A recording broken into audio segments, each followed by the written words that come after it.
Hi, I'm Lise Rosenthal with Teachings from the Tanakh. Our portion this week is from the book of Isaiah. Isaiah, as many people know, is a very long book in the Jewish Bible and in the Catholic Bible, and most scholars are in agreement that the first 39 chapters were actually written by a man named Isaiah ben Amoz, who was living at the time that the Assyrians were assailing both the northern and the southern kingdoms.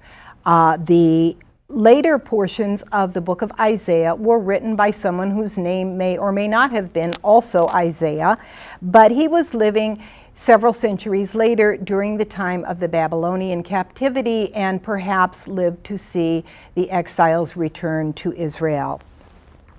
The portion that we read this week from Isaiah 55 verses 1 through 3 is obviously from the latter gentleman. And so we may assume that Isaiah is speaking to the exiles. And he says to them, "Thus says the Lord, all you who are thirsty, come to the water."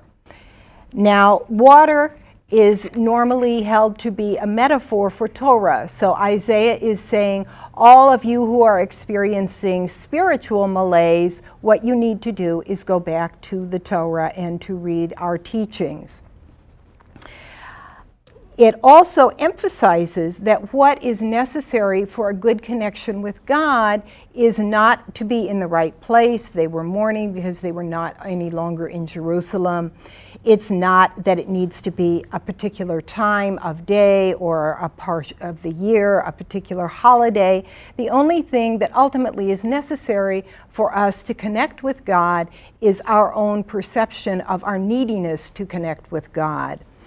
And by implication, the person who feels that he's got it nailed, the self-satisfied person, is in a bad position to connect with God. Whether he's dressed well and he's in temple on Rosh Hashanah and he's exactly where he wants to be, he's not in a needy place, and so the likelihood of his making a spiritual connection is not as good. As Isaiah would say, Shavua Tov, see you next week.